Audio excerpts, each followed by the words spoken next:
of the remedies. Yeah. I do all like the zinc and the D and everything, but it gives me a migraine then. So then I'm like, well, which is worse? You know? So. Okay. Ezekiel 48. I made a promise. I don't know if I can keep it. I'm sorry. Because when you start to look at it, you find that especially the last verse is pretty significant of the book. So, but I think the first part we've covered actually in our introduction of these chapters, both back when we introduced 40 to 48, and then when we introduced 47, 48. So let's read the first 7, did I say 7 verses? Why not 8? I don't know why 7. Let's do 8. Now these are the names of the tribes.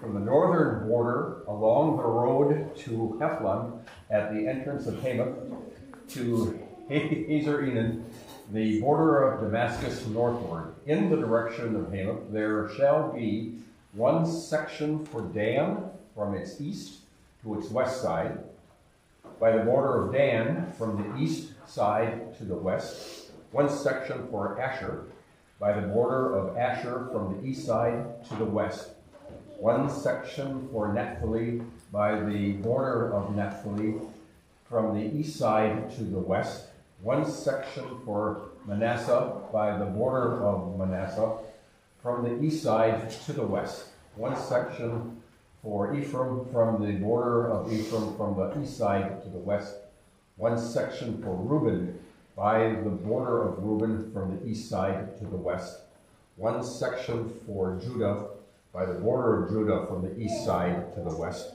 shall be the district which you shall set apart, 25,000 cubits in width, and in length the same as one of the other portions, from the east side to the west, with the sanctuary in the center. All right. So if you see the outline here, I didn't give you the map again, but you can see the ordering of the tribes. But I also indicated here for you who they were. You know, the original son was the son of whom. And you can see then there is a priority given to Judah and Benjamin, right? Then that makes sense, Judah being the line of the king, and then Benjamin being the beloved son, right? So you have both right next to the holy contribution, the temple district. This should sound familiar to you, actually. Why wasn't Benjamin mentioned in the We haven't gotten to it yet. Oh, okay. So they're going to do the holy contribution, and then they'll do the rest of the south of the contribution. But there's there's a cemetery, I guess, on either side of that center of the temple. And it's not by birth order, and it's also not comparable to how they were originally distributed either. Because remember we talked last week, who was it? Ephraim, Manasseh, half of Manasseh, and who was the other one? It wasn't. Was it Naphtali? Was on the other side of the, no, it wouldn't be. Manasseh, Ephraim, and maybe it was Naphtali. We're on the other side of the River Jordan, right? And they didn't last very long on their own over there. They were assimilated into foreign nations pretty quickly. Like I said, this should sound familiar. I think you noticed it was very repetitive. Mm-hmm. Yeah. There's a reading that we hear on All Saints every year. So, I got to push the right thing here. Manasseh was Joseph, right? Manasseh was from Joseph, right? Yeah, but Joseph, of course, is from Rachel. Yeah. So Benjamin and Joseph are from Rachel. I guess, does Naphtali count? Yeah. Because Benjamin settled with Judah originally, so those two were together in the south. All right, so anyway, it's in Revelation 7. All right, and we hear this every year. Maybe. Sometimes I don't read this part. It's optional. But you'll notice, of the tribe of Judah, 12,000 were sealed. Of the tribe of Reuben, 12,000 were sealed. You see the same pattern?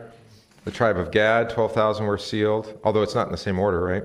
The tribe of Asher, 12,000 were sealed. The tribe of Naphtali, 12,000 were sealed, et cetera, et cetera, et cetera. And it goes through all 12 tribes.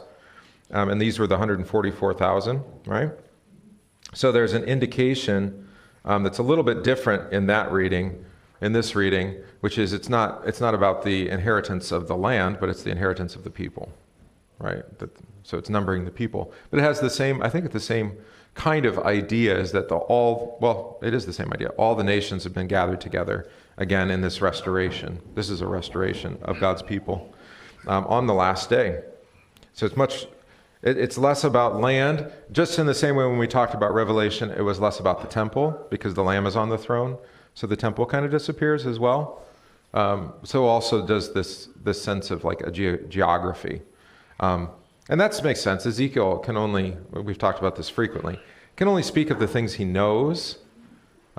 Whereas like John has already seen the gospel go out to the nations when he's writing his apocalypse. So he is going to be able to communicate this a little bit more contemporaneously to us, I think. So yeah, I think it's somewhat organized by the matriarch, which is interesting. Benjamin gets close. Rachel and Leah, Joseph's sons get really close, given, how far, really, they're Egyptian daughters, or sons of Egyptian women. And then you have the handmaid people are out on the perimeter. Sorry, guys. Just, it's not that you're illegitimate sons, but just, you can go read the story. Thankfully, not something we have to deal with, the rivalry of wives. Let's not do that. All right, I think that's good on that. We did talk, last week we read about it described the perimeter, in chapter 47 it described the perimeter, and now we have the division. And again, this division, it's not humanly possible. You couldn't divide the land this way equally in those horizontal east to west strips. So it's clearly describing something otherworldly, or new worldly, if you like. All right, let's talk about the temple district. And that's 19th through, might as well just do 19 through 20. Or 9 through 20, excuse me. The district that you shall set apart for the Lord shall be 25,000 cubits in length and 10,000 in width. To these, to the priests, the holy district shall belong. On the north, 25,000 cubits in length. On the west, 10,000 in width. On the east, 10,000 in width. And on the south, 25,000 in length. The sanctuary of the Lord shall be in the center. It shall be for the priests of the sons of Zadok, who are sanctified, who have kept my charge, who did not go astray when the children of Israel went astray.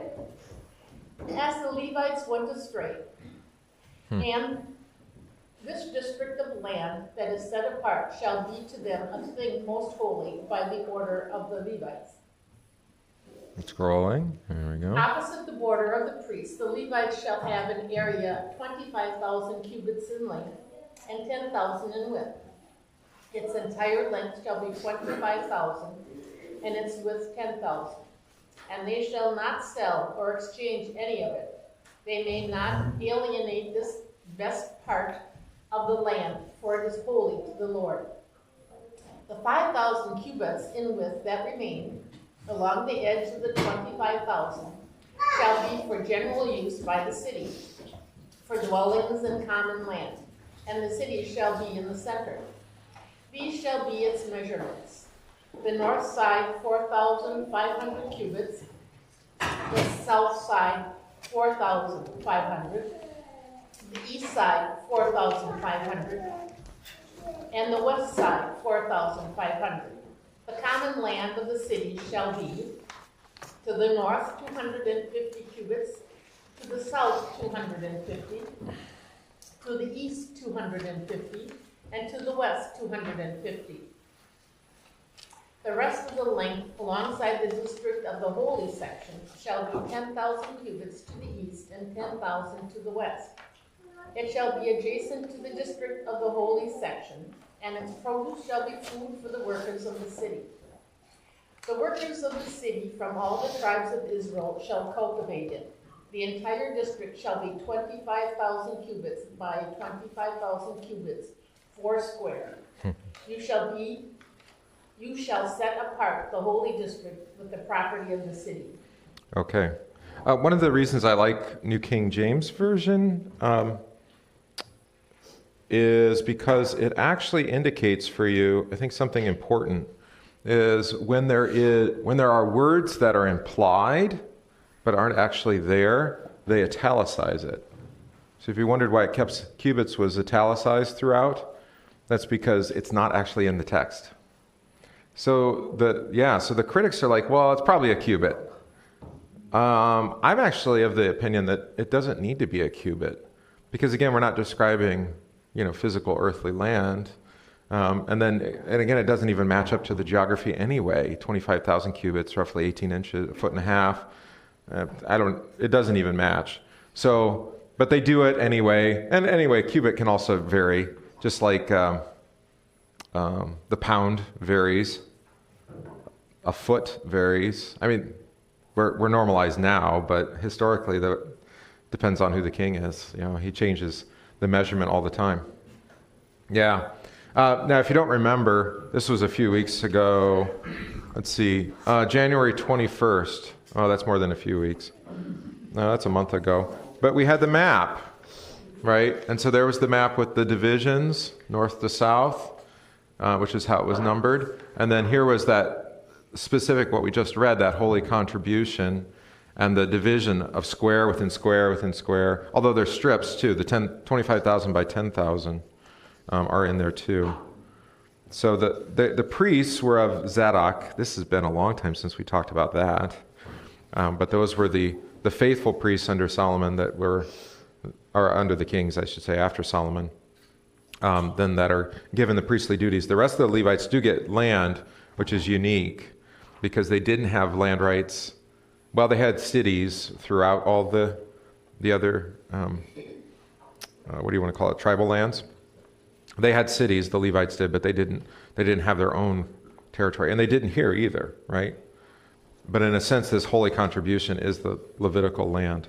And this is something that maybe I just hadn't really thought about too much until we read Ezekiel, is that there are Levites who don't serve as priests. All right, so not all Levites are priests, even though all priests are Levites. Well, actually, they're not. They all become Levites, but remember, someone like Samuel was not a Levite, but then was dedicated to the Lord and then served as judge and priest. So anyway, let's see, what else what do we want to talk about here? Where were we? Oh, the 25,000. And this might be compared then to the, back in chapter 40, the 25th year. So this whole section, chapter 40 to 48, began in the 25th year. And now we finally get to 25 again at the end. That may have been intentional, I think, this turning point. You'll notice that the land is given by God, and it's like a treasure or something that they're not to revoke, I guess is how you would say it. Look at verse 14, right? They are not to, this is to that priestly land, but it applies to all of it. They are not to sell or exchange any of it. They may not alienate this best part of the land, for it is holy to the Lord. All right, so there is this, even though this has all been very gospel-y, here, gift, land, right, and a distribution for you, there is that warning about still rejecting the gift. And I think we've talked about this before. But it's one of the reasons why restoring people who have, for whatever reason, decided to exclude themselves from the Christian congregation, from the hearing of God's word, and especially the receiving the sacrament, is harder. It's harder than witnessing to a new member, somebody who hasn't actually tasted of the gift. The writer of the Hebrews has something to say about this in chapter 7, I guess, or 6, somewhere in there.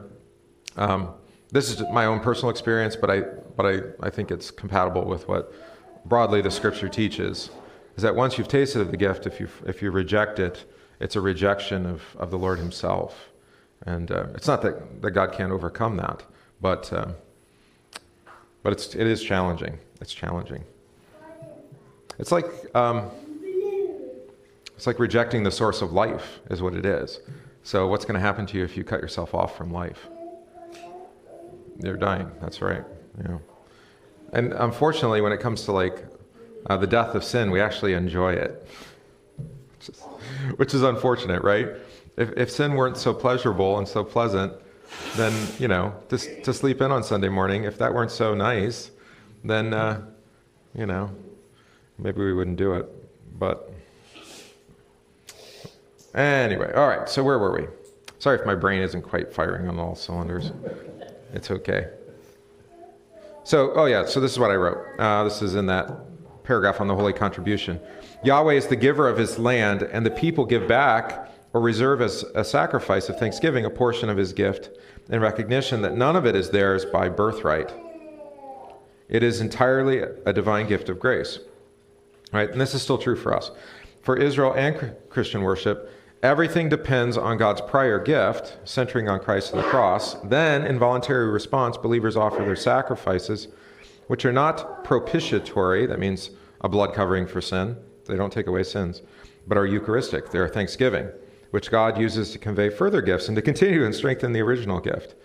The Old Testament sacrifices were, in a broad sense, sacramental and were types of holy baptism and the Lord's Supper, and even this land. So the Lord gives them the land, but then they give back some of that land to the Lord. I was like, well, why would he want it back? Well, it's an act of worship, is what it is. Right? So everything you have, including your very life, is a gift to you from God. So then why would you make offerings? Why would you give those? Well, it's a response of thanksgiving. It's an act of worship, right? And actually, by returning to the Lord a portion of what he gives, you're acknowledging him as the giver, right? Whereas if you hold on to everything so tightly, then you start to think of things more as yours and not as a gift from God. All right. So this is why Christians historically, we just take Jesus seriously at his word. If you see your neighbor in need, you take care of them. You don't think of like, well, how am I going to take care of myself? No, you just take care of them, and the Lord will continue to provide for you. It's an act of faith and devotion, but it's also an act of worship to care for those in need. And it just doesn't quite follow the economic systems of this world. So sometimes I think maybe we get confused about offerings. I mean, in a sense, Jesus doesn't need your offerings, your neighbor does. But in another sense, Jesus has established that pattern of offerings of thanksgiving so that we never fail to turn to him in thanks for what he has given, right? By giving some proportionate gift of that. New Testament doesn't make any obligation, about 10% or plus or minus. But you can read, like in the book of Acts, they were like, how about we just sell everything that we don't need and give all the proceeds to the poor? That's not sustainable maybe on the long run in an earthly sense, but they weren't really concerned about it, right? And then the two that decided to keep back a portion of what they had sold, Ananias and Sapphira, remember what happened to them? Yeah, they fell over dead. That's right. So, because it wasn't done in faith, it was done out of some kind of, again, propitiatory, thinking that they could somehow atone for themselves. All right, there's probably not a lot more that we need to say about it. We've talked quite a bit about the temple. This is just broadly the district of it, right? And if you've got that map, if you find the handout, if you need a copy of it, I probably still have some here. You can look at that. All right, now let's talk about the prince's land, 21-22. The rest shall belong to the prince on one side, and on the other of the holy district and of the city's property, next to the 25,000 cubits of the holy district as far as the eastern border, and westward next to the 25,000 as far as the western border, adjacent to the tribal portions. It shall belong to the prince, it shall be the holy district, and the sanctuary of the temple shall be in the center. Moreover, apart from the possession of the Levites, and the possession of the city which are in the midst of what belongs to the prince, the area between the border of Judah and the border of Benjamin shall belong to the prince. Okay. So remember, we've talked about this prince. There's something kind of astounding that happens in these last chapters compared to when we met the princes of earlier. The princes of Israel, remember, was a derogatory term for the kings. They were just called princes because they, of course, abdicated their responsibility to be both faithful to God's word and then faithful in the administration of the law. You okay? I did tell her to be quiet. Oh no, I ruined the day. Oh well. You can read about this prince, though, in chapter 34 and 37. Those are those famous sections. The Good Shepherd is one of those, and then, and then the king, the new David. So this, presumably it's the same thing, but it gets a little confusing because it's like, this prince never seems to really be all that princely. Doesn't really seem to act like a king. He's just there. Well, of course, we know that if this prince is Jesus, then actually everything is centering around him, and it's all for him and to him and through him. All right? So presumably it's the same prince, but he's not like the abusive princes in the past that we've heard about earlier in Ezekiel who neglected or abused their office. So it's kind of helpful to just not have him really doing much of anything, just having land and being there. And then we get to enjoy his company, I guess, is how you would put that. But he does have special privileges. This land devoted to the prince as a separate territory, that wasn't previously in the history of Israel. The king didn't have his own land. David didn't. Solomon didn't. I mean, he had a lot of wealth, but he didn't own land. All right, so this is a change of a sort. And if you remember back in chapter 45 and 44, it was only the prince who could sit and eat before Yahweh in the vestibule, through which Yahweh himself entered his temple. It was the prince who provided the sacrifices in chapter 45 and 46. So I think it's fair to say that the emphasis here in these chapters seems to be that Yahweh was Israel's only true king. And if you remember that, that's in 2 Samuel. I mentioned that in the sermon last week, right? That, can you give me 5? Okay, you're fine. Mentioned this last week, that it was only reluctantly that God gave a king to Israel, first Saul and then David, because they asked for it. They liked the king of the Ammonites. By the way, Ammon is one of Ammon and Moab are the ones who conquered those tribes that were on the other side of the Jordan. So they looked at a conquering king who had actually conquered their brothers, and they said, we want a king like that. You know, a foreign king that would conquer us.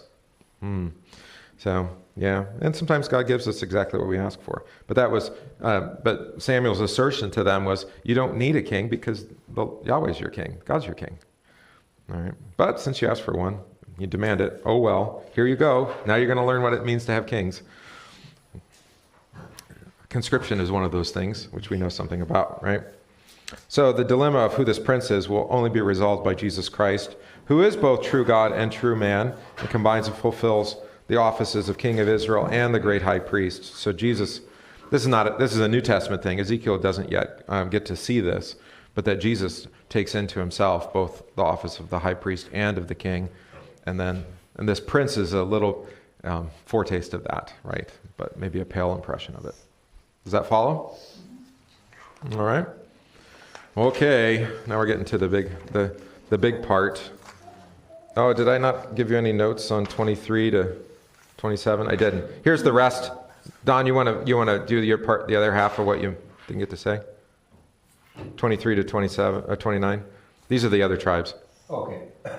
As far as the rest of the tribes, from the east to the west, Benjamin shall have one section by the border of Benjamin, from the east side to the west.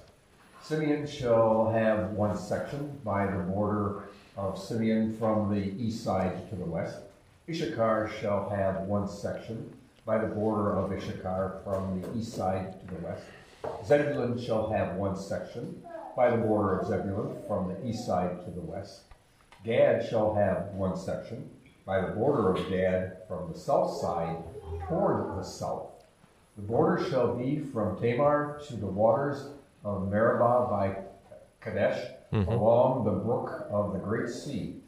This is the land which you shall divide by lot as an inheritance among the tribes of Israel, and these are their portions. says the Lord God. Right. This is called, it's chiastic is the word. It's a literary term.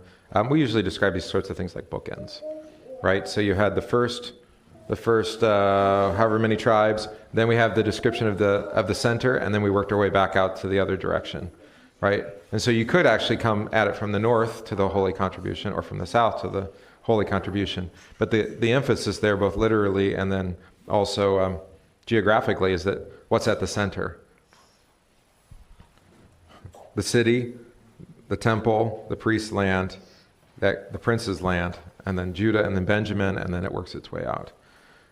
Maybe we don't like the hierarchical kind of nature of this. I didn't write anything down about this. It's one of the things that bug people about reading the apocalyptic vision of John in Revelation, that there's an ordering of the saints and the angels around the throne. You know, there's the four living creatures, and then the elders, and it works. And it's like, well, where's my seat? Well, you get the nosebleed seats. You know, I'm like, well, that's not fair, right? And it is similar to that question from Salome, the wife of Zebedee, you know, to have James and John sit at Jesus' right and left hand. And Jesus says, that's not for me to give. And of course, that will be fulfilled with the two criminals who are crucified next to him, not with James and John. But to sit at Jesus' right and left hand is not for even for him to give. And that God, how do we say this? We say this in one of our collects. I can't remember when it is. That you have ordained all things of creation in good order or godly order. And I don't know why we're so opposed to order, you know, except for, I mean, sin, of course, is always trying to drive us into chaos again, back into the deluge of the flood, or back into the tohu and vogue. How does it go? I'm trying to do the Hebrew from Genesis. You know, hovering over the face of the deep, right? And it's just blackness and the depth, and there's no light. For some reason, we're trying to drive ourselves back into that, rather than up into this lovely ordering that God puts us in, where before God we're all equal, and yet God still gives us difference even within this world, vocationally, but also in the ordering of heaven. So yeah, and we have that here. I mean, Benjamin and Judah get to sit a little closer. That doesn't mean that Gad is somehow, you know, second-class citizen or something like that. He's in the border, right? And I think one of the ways that this is communicated by Ezekiel is that there's no description of roads, or like how do you get there? It's almost as if you're part of Gad, you also are really right next to the temple and right next to the holy city. Even though you're not physically, but like, you know, this is like Isaiah talking about being able to leap over mountains in the resurrection. It's like, well, how long would it take you to get there? Not very long. Just kind of jump over the mountain and you're there. Leaping like deer, right? Running without growing tired, I think is how he says it, right? Yeah. So I don't know if that has ever bothered you, kind of the hierarchical nature of the church. It's in the family too, and of course we reject that. We don't like the idea that the family's been ordered by God. We try to make the exception the rule, and saying like a disordered family, you know, is acceptable to God. Well, he works with it and he uses it, and he still can bring about good even through something that isn't according to his ordained plan. But the head of the household is the father. I mean, that's the picture of the scripture. And I think we'll reclaim that just out of necessity, you know, because more and more we're seeing what happens. Look at the African American community. When you reject fatherhood, what ends up happening? Chaos. Yeah, it's chaos, right? All right, so there you go. So let's talk about the city. There exists the city. This is it. This is the end. And I got 2 pages. We don't have to read it all. It's fine. We have to read all of the text. We don't have to read everything I wrote down. Okay, just so we're clear. These are the exits of the city. On the north side, measuring 4,500 cubits, the gates of the city shall be named after the tribes of Israel. The 3 gates northward, 1 gate for Reuben, 1 gate for Judah, and 1 gate for Levi. On the east side, 4,500 cubits, 3 gates, 1 gate for Joseph, 1 gate for Benjamin, and 1 gate for Dan. On the south side, measuring 4,500 cubits, 3 gates, 1 gate for Simeon, 1 gate for Issachar, and 1 gate for Zebulun. On the west side, 4,500 cubits with their 3 gates, 1 gate for Gad, 1 gate for Asher, and 1 gate for Naphtali. All the way around shall be 18,000 cubits, and the name of the city from that day shall be the Lord is there. Yeah. So most of the notes I have here are, why is it called the Lord is there and not Jerusalem? Which I think is an interesting question. Tried to work through that a little bit with for you on the handout. But before we do that, notice the gates. Each tribe gets its own gate to enter. There was a church I visited when I was in Strasbourg, France. Everybody's been to Strasbourg, right? You know where that is? It's in the Alsace. It's been German, French, German, French, German, French, German, French. It keeps going back and forth, right? Right now it's France until Germany ascends again and conquers it. Which is fun because they have lots of German food with French names. It's like, it's choucroute, which just means sauerkraut. It's sauerkraut, but it's choucroute, which just actually means kraut, actually, in French. Choux is kraut, and then they add croute to it because that's how it sounds. Anyway, it doesn't matter. There's a church there that the Nazis built. You think, oh my, what kind of church would the Nazis build? Well, it was a fun one because it had an angel playing a saxophone, which I was really into, because I play saxophone. The Nazis were very mystical people. Indiana Jones wasn't entirely wrong, by the way, about like trying to find all these religious relics. They were very much into Jewish mysticism and other kinds of things. They were just looking for sources of power, and they could be religious sources too, right? So you can thank Indiana Jones for revealing that to you. But they built this church, and the church was specifically for the officers of the Nazi military, so that when they would, because it was a forward base, right? Because it was right on the edge of France. They had conquered it, so they built a church so that. I don't know what they would hear and what they would worship. I have no idea what church looked like there. I mean, we know that they liked to misuse a lot of Reformation writings to talk about the triumph of the German people or something. It was probably, there was no altar, so that's your first hint. The dais was just this half moon thing, and they had, they had 12 doors that led into the altar area. Well, there was without an altar; it was just a stage. So I asked what it was, and there was a gate or a door for each of the different orders within the military. All right, so I don't know what we call these things. I'm sorry, I'm not a military person. Like we have battalions, some number battalion, right? Okay, well they had 12 high-level separations. So each one had their own gate to get in at the front, not at the back, at the front, right? And I think that was powerful. Symbolatry is what they were trying to do there, and they're pulling it right out of the scripture, right? Because you have the same thing here. Each tribe has their own gate to go in. This actually happens with the rebuilt temple under Herod. Not only Solomon's portico you've heard about, but I think we'd have to go and look. But I think a few gates are named after tribes. I think there is a Judah gate. I want to say I can't remember which gates there are. There's a few that are named in the Gospels that are named after different tribes. So they did seem to do this. But here everybody gets their own gate, their own way in, right? So there's access, again, restoration for all the tribes, even the apostate ones that had long since been dispersed into the world, right? Having been conquered. So this is a beautiful reversal here, is that they all have full access to the temple, all right, or into the city. And then the way around is 18,000 cubits. There's probably some numerology going on here, but I didn't want to dig too deep into that, so you can try to figure that out. Obviously 12 and 4 is it's 4,500. So you do the math. That's 18,000 in any case.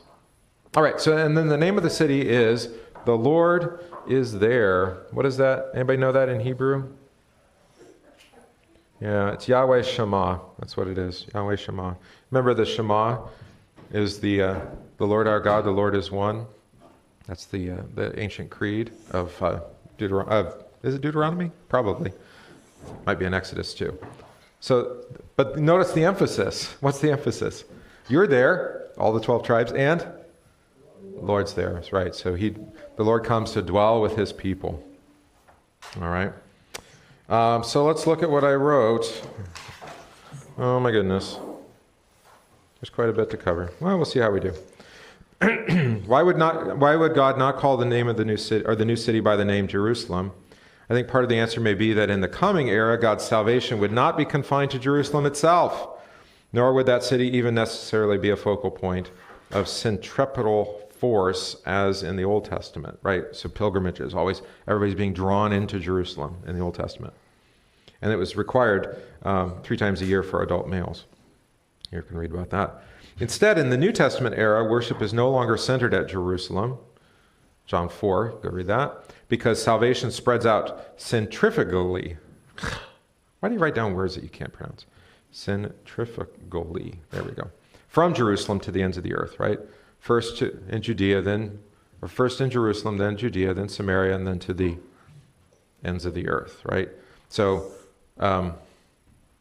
this is a good time to diagram. We need a diagram. Which one is it? This one? Oh yeah, that's probably it. Right, so you have the Jerusalem, and it's these concentric circles, right? And then what was next? Judea. And then what's north of that? Samaria, right? And then to the ends of the earth, right? Nice and big. Yeah. So then it's this way in the New Testament. Rather, in the Old Testament, it's always going into Jerusalem. You have to go to Jerusalem. You have to which is wonderful if for your tourist economy, I suppose. Right? See all the sellers in the temple, right? Yeah, they've got all the stuff for sacrifice, because you're not going to travel with your pigeons and your goats and your things. Just buy them when you get there. Just buy them when you get there. All right, so maybe that's part of the reason why it's not named Jerusalem here. Jerusalem has been mentioned quite a bit in Ezekiel before, but always negative. Yeah, I think how Jesus says it, Jerusalem, Jerusalem, you who would kill the prophets, right? When he's lamenting over the city in Matthew, which chapter? Matthew 23, 22, somewhere in there. All right. A hint of that was given in Ezekiel 48, when the city was separated from the temple by the intervening tract of land given to the Levites. So again, that's your map here. So the temple is north of the city. So the city and the temple aren't coincident like they were in Jerusalem, right? Where the center of Jerusalem was the Temple Mount with the palace next door. It's really the palace, but the temple, right? Whereas here, the temple and the city are separated with Levites' land in between the two. This is actually, it's a separation of church and state. Not to be confused. All right, yeah. In stark contrast with the 3 temples of Solomon, the second temple, and Herod's temple, right, where they were coincident, that were in Jerusalem. In the church age, God meets his people in grace wherever the gospel of Jesus is proclaimed and the sacraments are rightly administered. That's just quoting Augsburg Confession. Ultimately, where he will dwell intimately with his people is not any place on this earth, but in a new city, the New Jerusalem. So Revelation gives it that name. That leads to another possible part of the answer. The sordid allegories of unfaithful Israel in Ezekiel 16 and 23 were expressed using the whore named Jerusalem. So there's your answer. Who personified the city? The holy city described here is to be the antitype, or the opposite, right? The opposite picture in the sense of the very opposite, representing the virgin bride of Christ. All right, so again, we've talked about chapter 40 to 48, parallel Revelation 21, 22.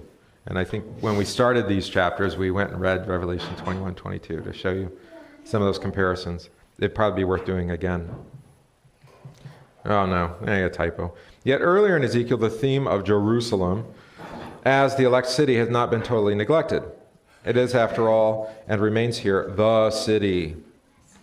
Even points such as in chapter 9 and 11, where the glory forsakes the city, her former election to be the dwelling place of God's gracious name has always been in the background. And that election came to the fore in the counterpart, chapter 43, where the glory returns to the temple. So God promised that his name would dwell there. Right? And so there is something about Ezekiel here not actually calling it Jerusalem. What he's suggesting, I think, for you is that now and not yet. Right? Whereas in the Apocalypse of John, it's now. Right? There's no not yet anymore. It's happened. Right? And actually, to have the name of God dwell in the city, when did that happen? When Jesus came and was crucified there. Right? He's God's name in human flesh, right? God and man together. So there's that. Where were we? On the whole, especially in most of these chapters that we've been reading, Ezekiel's interest has centered on the temple, and in 48, 8 to 22, deliberately separated the temple from the city, as we said a minute ago. Thus, while in 43, which was a long time ago, but maybe you remember, the glory of Yahweh came to dwell in the new temple. We talked about how it had been gone since what? When had the glory departed? 12? Chapter 12, or 13 or somewhere in there, and then it doesn't show up again until 43.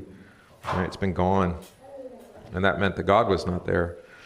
The concluding verse of the book suggests that his dwelling place is the city, since it was named Yahweh is there.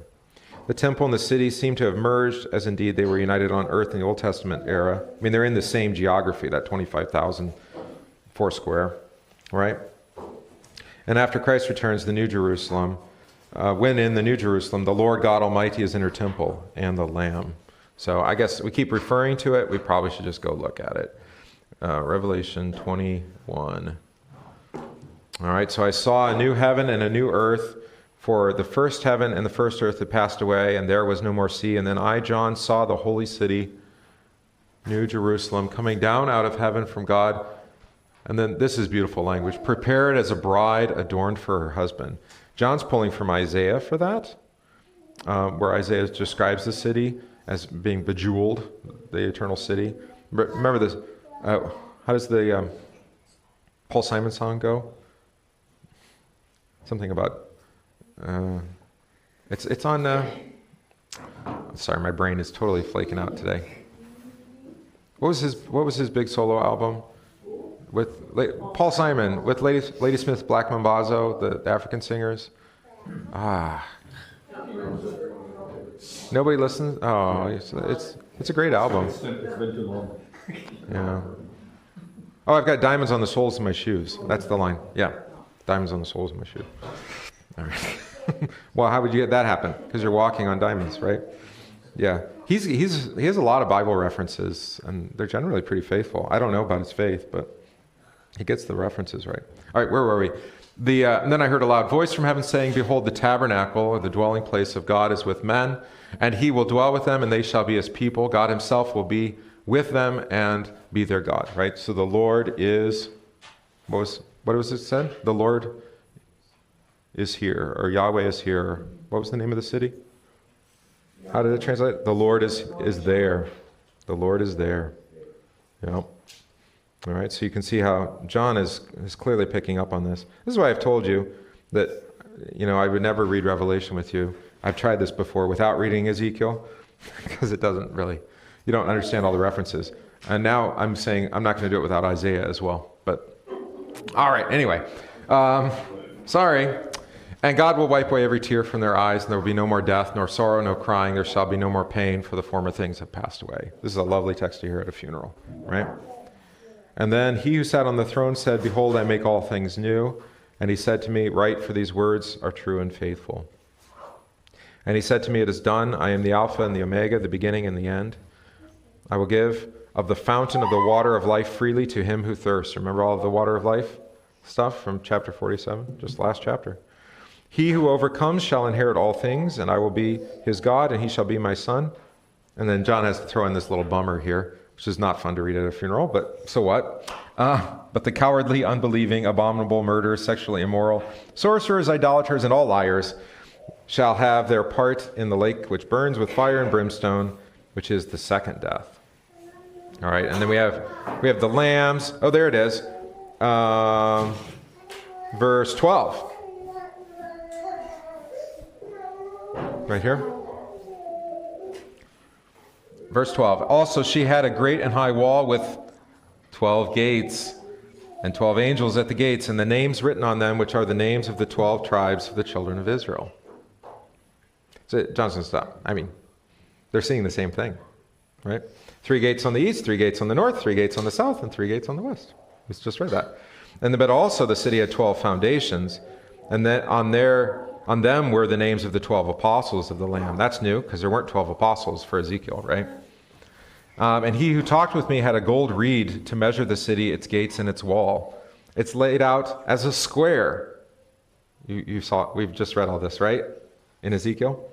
Its length is as great as its breadth. It's measured with the reed. 12,000 furlongs, length, breadth, height are equal. 144 cubits, according to the measure of a man, that is, of an angel, whatever that means.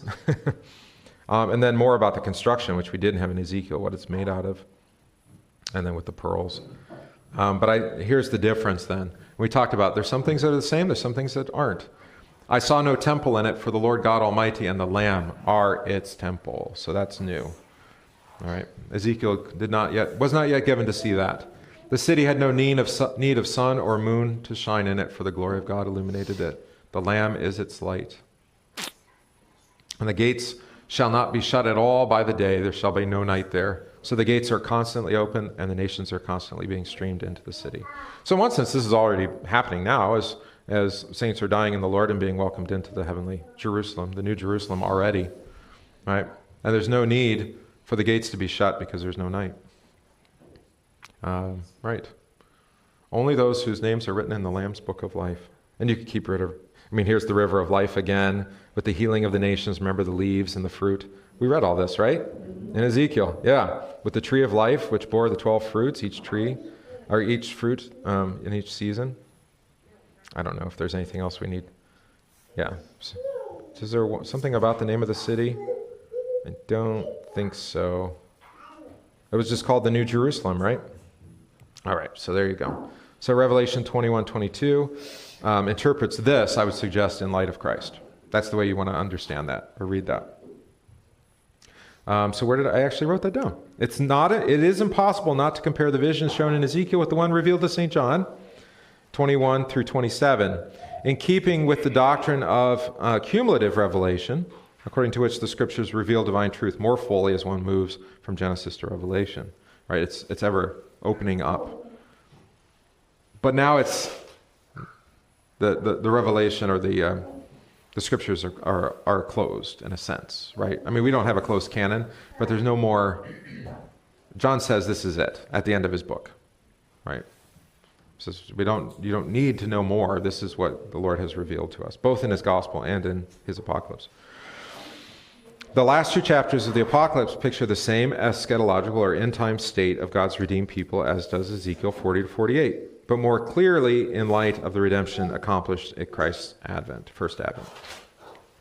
But like I said, the apocalypse is partly dependent on the picture of splendor described in Isaiah 54 with the gates of crystal and the precious stones. But the basic design, I think we saw, is the same as Ezekiel 48, right? With the 4 square and the dimensions, and descending from heaven, surrounded by the wall. Remember the massive wall that we read about a long time ago now, when we first started these sections, right? Very thick walls, all of that. Of course, St. John envisions even greater transformation by the absence of any need of the temple, with the Lord God Almighty and the Lamb being its temple. All right?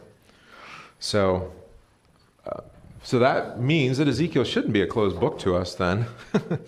But how is it opened up to us? In light of the New Testament, right? The New Testament opens up the Old Testament to us. This is also true. Now's the time where you see the memes of the people who committed to reading the Bible, the whole Bible in a year, and now the memes come out. Oh, you got to Leviticus. Sorry, because people quit when they get to Leviticus. But Leviticus has the same. It's completely. I've done it. We've taught. I taught Leviticus, didn't I? In Indiana? Okay, yeah. It's just as possible to read it in light of Christ, and it all opens up. You're like, oh, there's Jesus again. He's all over the place in here, and all these sacrifices and all these ritual washings, baptism, Lord's Supper, it's all there, but through type, right? So things are being. If you dump the whole thing on people on day one, you're not going to probably. I mean, you have to be brought into the life of the church. This is why we do catechesis with adults, new members. I actually do it with everybody. It doesn't matter if you came from a Missouri Synod church. I'd like you to come to class, right? Because then not only do we get to know each other, but we learn how we communicate. There may be some things that were neglected in your previous catechesis as well that we can pick up on, or maybe there's things that can be helpful to me that you can bring from your previous congregations as well, right? And then we grow together and we grow up into the body. Right, we don't just instantly become a Christian congregation, right? In the same way that, like, this congregation is dependent upon everything that came before. It is part of our life together. We don't throw off tradition or history in that way. We can't. Not without, what do you want to say? Great, either consternation or a reluctance or deliberation, whatever word you want to use there. All right, let's talk about the name of cities. This is pretty important. Both names of people and cities are significant in the Bible. It's not significant for us, right? I mean, you pick a name, you just like it, right? Like Leah. It was nice, so we picked it, right? Patrick's name is significant because the day Patrick, no. Oh, you were born on a Monday, Memorial Day, right? You don't know. All right, whatever. What month are you born? What's your birthday? May what? 20 what? Yeah, he was born on Memorial Day. And so the day before that year was Holy Trinity Sunday, and I really wanted to sing St. Patrick's Breastplate as a distribution hymn, but nobody came to church and we never got to it because we didn't sing all the distribution hymns. So I was like, oh, we didn't get to sing St. Patrick's hymn, and then he was born, and like, let's call him Patrick, right? So there you go. Because I don't know, maybe we didn't have a boy name lined up, maybe.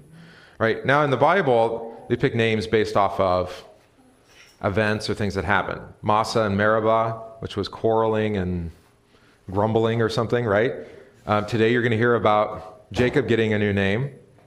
Why does he get a new name? God wrestled with him. Yeah, I said this in the devotion yesterday. Grammatically, and actually the text even says this too. God comes and wrestles with him. We don't choose to engage with God in a wrestling match. Or I wouldn't advise it. He did at the end. Well, I mean, I don't know. It seems kind of weird that you'd be just like, you sent all of your wives and children across the river as a sacrifice to your brother who you violated in two ways, right? Both with his birthright and his inheritance, right? And then, so you send them over and now you're here alone, and then this guy shows up and starts wrestling with you, right? These are outstanding stories. I love it, right? Because it's like, and he had, no problem, right? We'll just wrestle, right? Yeah, so he gets the name Israel, for you have striven with God and have won, right? That's what God says about him. You've striven with God and won, right? So names are important. And you see this all over in the Bible. Bethlehem, house of Lachem, house of bread, yeah. Right, and then who was born in Bethlehem? The bread of heaven, yeah, the bread of life, Jesus, right? Yeah. So it almost is as if the things in the Bible, there's no coincidences. Or there's an intentionality. Today, names don't matter for the most part. The historic tradition of Christian parents is to actually name their children, or to announce the name of their children at their baptism. On the 8th day, just like circumcision. We saw that with John the Baptist, right? He shall be John, that was on his circumcision day. Jesus, same thing, he was named Jesus on his circumcision day. So Christians said, hey, that's a nice idea. We'll announce his name, his Christian name at his baptism, or her baptism. We don't really do that. Although I've had some friends do it, but then everybody thought, oh, that's just a weird pastor thing, you know? Which, well, fair enough, it is. But then, you're to remember your name. Now, in another sense, in baptism, we receive the name Christian, right? You put the sign of the Holy Cross on your forehead and your heart to mark you as one redeemed by Christ crucified. So on your baptism day, you remember your new birth as a child of God.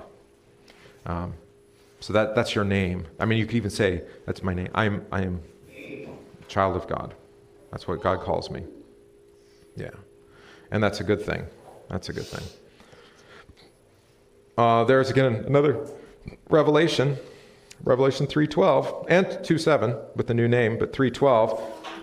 I will write on him the name of my God and the name of the city of my God, the New Jerusalem, which is coming down from heaven from my God, and I will write on him my new name. So there you have the name of the new city and the new name that you have as Christian given in Revelation together. And then notice it says that day. We didn't talk about it.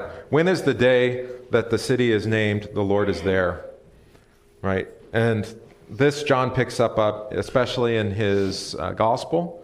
It's in the Apocalypse as well, but in the gospel, in that day, the day of the Lord is the day of his suffering and death on the cross. All right? Or the Triduum is actually 3 days, the 3 days, which we celebrate. Those are the center of our whole life together as Christians, by the way. Those 3 days, Maundy Thursday, Good Friday, Holy Saturday, the Vigil into Easter Sunday. So it is, I mentioned this with Lent, like we just kind of like sleepwalk into Lent now, and I think some of us just have been doing it our whole lives, so we just go to midweek services, but a lot of people don't seem to know that that's a thing that we do, that it's like unique. We have Wednesday service all year round, but that Advent and Lent are uniquely penitential times where we gather on Wednesdays. Same thing with Holy Week. I'm really just astounded at how few people consider no, it's just tell your boss now, I want to take off Friday afternoon to go to church.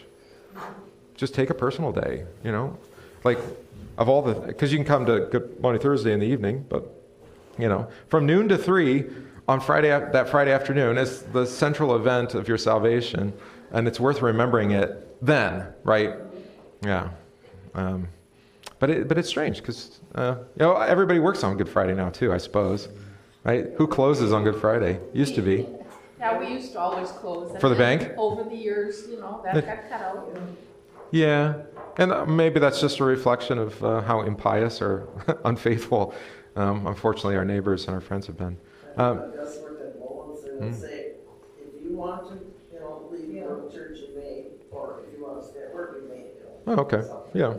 Yeah, that was. Come home and Yeah, of course. So this is important when it comes to the day, because the Lord is here. So we go where the Lord is promised to be, and that's where his word and sacrament. Word is being preached, the sacrament's being administered. Where else would we want to be anyway? Of course, I suppose there are times and places. So you can read more about that. I gave you some more notes on that, but there's the end of the book, and the Lord is not there, but here on this day, right? So let's go into divine service. The end. Now I have showhold, but now it's we finished the book. So, you know what showhold is? No. When you finish a show, Yeah. Then you're depressed, Yeah. because you look so forward to see the episodes and stuff, and then you finish, you're doing now what? A bunch of other shows. Yeah. Now what do I do? That's how I feel like. Well, at least it's a better ending than most TV shows. Oh. Most of the TV shows, you're like, well, that was a dumb ending.